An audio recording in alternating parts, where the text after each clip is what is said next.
好，各位观众，欢迎大家收看港湾 TV 今天是2021年6月14号星期一，照理应该是下午3点钟，但是呢，今天是6月14号，离计划重启第二阶段的第一天6月15号提前一天，所以呢，上周四卫生官员以及卫生厅长已经给大家做过说礼拜一，但是具体没有说几点钟。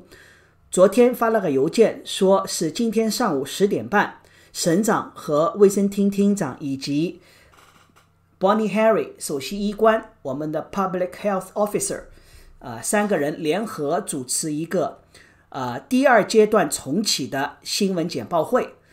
那么今天的这个标牌是 A plan 就是计划 to bring us back together， 让我们一起回来。那个黄颜色的呢是 BC's restart 那么现在很流行一个什么几点几的版本那么你那个什么苹果系统嘛，声音来了 iOS 嘛11点几了14.0啦11.2啦那么现在呢这个叫重启 2.0 Restart 2.0， 为什么呢？因为去年这个时候其实已经重启过。好，时间已经来了。 Good morning, everyone. It's great to be here today on the unceded territory of the Lekwungen-speaking people, the Esquimalt and Songhees First Nation. I'm joined here today by Ravi Kahlon, the Minister of Jobs, Economic Recovery and Innovation, in Vancouver, beaming in with technology is Melanie Mark, the Minister of Tourism, Arts, Culture and Sport. And here with me in Victoria is Minister Adrian Dix, Minister of Health, and Dr. Bonnie Henry, our Provincial Health Officer. And we are ready now to put COVID-19 behind us. Of course, that's how we feel, but there's still a way to go yet. 3 weeks ago, we announced the map to getting us back to a place where we could be together. Our plan was based on not just dates, but also on data. And we're moving forward confidently based on the numbers when it's safe to do so. That was what we said 3 weeks ago, and that's what we're here to announce today. Dr. Bonnie Henry's modeling shows that we're on the right path. Case counts are declining, hospitalizations are stabilizing, and vaccines are climbing at a随着疫苗的普及以及住院率以及重症率以及每天新增率的显著下降，我们现在小心谨慎的逐步的开放。那么明天呢就是重启的第二阶段的第一天，我们希望大家每一个人更加安全更加小心让我们来共同庆祝这个恢复这个是一个里程碑，对我们来讲过去的15个月来大家过得很艰辛。那么现在第二阶段主要是我们现在的省内的旅行禁令都慢慢取消恢复了那些健身的旅行等等那么大家可以在后花园可以有50个人的聚会了。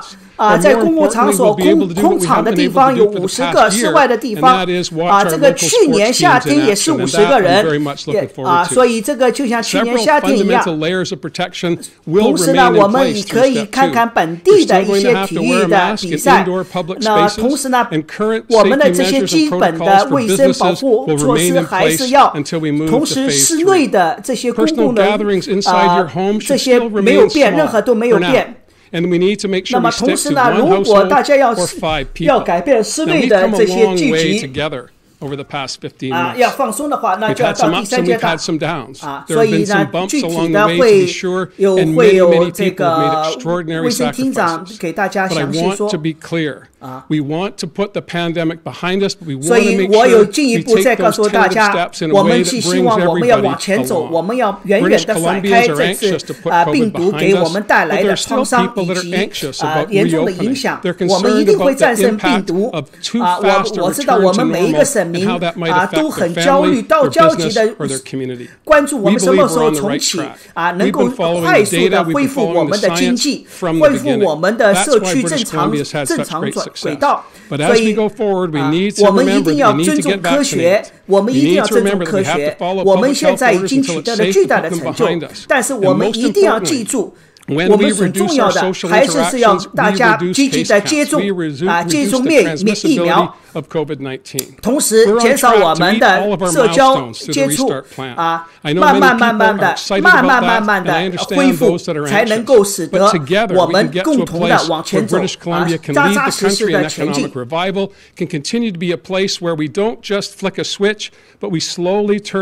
所以他也是说了，这个不像开关，一个开一个关只能是慢慢的调从关到开是一个慢慢的前进的过程。所以我们大家都知道，每天都很焦虑的听保利医生宣布新增的案例数，大家都看到了，现在这个住院以及重症监护以及阳性新增案例都每天在显著下降，所以大家都很兴奋的焦急的等待大家的重启。那么现在请亨利医生给大家详细介绍一下我们第二阶段的这个措施是哪些开放。他说我们5月份的时候给大家公布了4期重启计划，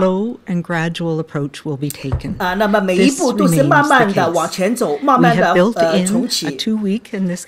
那么这个每一个期都是2星期一个周期，看窗口期，看看能够我们之前所做的事情能够2个礼拜以后看看能够取得哪些冲击，那么这样才能往前走。A shared effort between public health, between businesses, 所以我们现在所有的 here in British Columbia.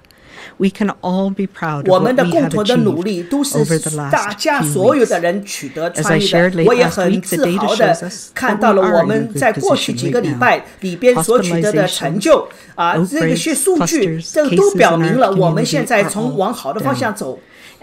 同时呢，这个医院的爆发数住院情况都往下的走了很多。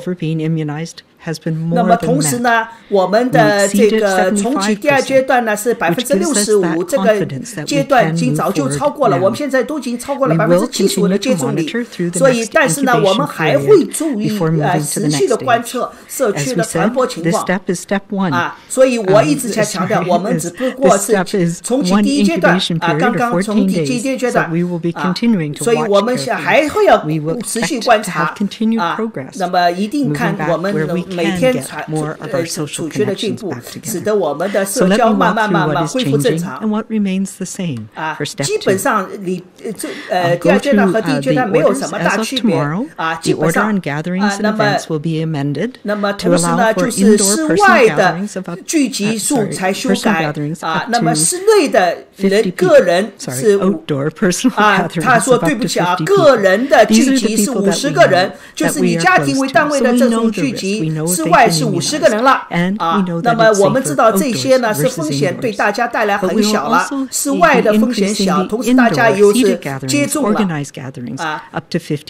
那么室外的室内的话，如果大家组织的好也是50个人，就是比如说剧院以及这个影院等等，都是有一个很好的安全计划的话，包括餐厅大家办一些活动也是最多50个人这个都是有组织的，不是说漫无目的的50个人同时呢，他说去年夏天的时候呢，我们也是50个人的这个宗教场所的聚集那么现在呢，现在是允许10%，也就是说你那个如果你的这个教堂100个人呢，现在允许10个人那么最多呢到100个人现在就比如说有些大型教堂可以聚集500个人，那么你就是50个人但是最多不能超过100个人那么同时呢，室外的婚礼葬礼这些活动呢也是50个人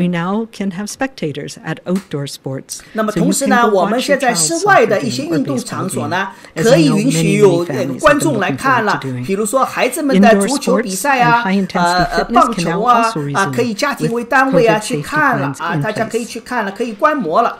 那么同时呢，在食品行业呢，餐厅呢那么这个酒店呢，就是这个就是允许酒精服务到晚上12点钟了，包括酒吧等等这个都可以了。And this means we can go visit family or friends across BC. 那么我们本省的省内的旅行限制已经取消了，大家可以在省内自由的旅行了。Events and gatherings in restaurants and workplaces remain in place right now. 那么同时呢，所有的卫生条例没有变，包括工作场所，包括学校，包括这个宗教的这个餐厅以及教堂都没有变，卫生限制那个口罩同样的重要必须戴。如果你不能保证人际交的距离，必须戴所以这个还是社交距离必须保证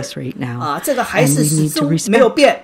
那么无非呢就是省内旅行可以限制没有了，室外50个人聚会可以了，室内呢如果你有卫生措施到位的话，也可以50个人这个宗教场所呢不能超过100个人那么我们希望看到每天新增的案例呢每天在下降这样的话呢才能使得我们朝第3阶段看。 And we're going to be transitioning from those COVID safety plans that we've been relying on to providing guidance for employers for communicable disease safety plans that you can use to develop site-specific plans as we move away from the need to focus on COVID-19 alone. And these will be ready before we move to the next phase, hopefully on July 1st. With our strong safety plans in place and all of us continuing to use our layers of protection, we can now increase our much-needed connections a little bit. 不是按照日期来，不是说到了7月1号就必须开大家都知道英国现在重启全国重启往后推4周，为什么？就是这个 Delta 病毒印度变异株。 So check before you go. 所以他也是说到了，就算是室内旅行、省内旅行开放了，但是大家都在做具体的在社交的时候，或者是去旅行的时候，去之前无非的再检查一下、调查一下，看看这个风险的程度是怎么样。同时呢，也是看到这个大家在恢复工作、上班的时候，也千万不要疏忽我们的这个安全。 风险当然了，他说我也是很乐观我们会有一个更加光明的明天这个是我们的今年这个夏天会不一样我们今年这个夏天是充满的希望是从这个全球流行病慢慢修复，慢慢。 这个治愈的一个夏天，所以这个夏天是很重要的。 I'd like to acknowledge that I'm sending greetings from the traditional territory of the Musqueam, Squamish, and Tsleil-Waututh nations. And it is such a pleasure to be here today for this exciting step forward in our province's restart. Our tourism, arts, and amateur sports sectors were among the hardest hit by the pandemic. People working in these industries have been profoundly impacted by more than a year of ongoing restrictions and closures. Despite the many hardships, business owners, workers, and volunteers have been unwavering in their commitment to protect each other and our communities. Without question, the crisis 中小企业的经营都面临了前所未有的这种冲击所以呢，现在呢，第2阶段慢慢开放了大家都开始慢慢松一点口气了特别是大家可以去影院、剧院了，或者呢，可以到体育场去看了所以我也鼓励大家都去室外去看看我们 BC 省的美好的地方整个夏天去度假和孩子们在一起，或者是和孩子们一起去欢呼去看看他们的体育成就去看看他们的我们的BC 省的其他的风景的地方To explore everything BC has to offer. Check out Hello BC. 所以呢，也是希望大家能够更加开拓我们 BC 省能够更进一步的了解我们 BC 省美好的地方。Well, it may take time to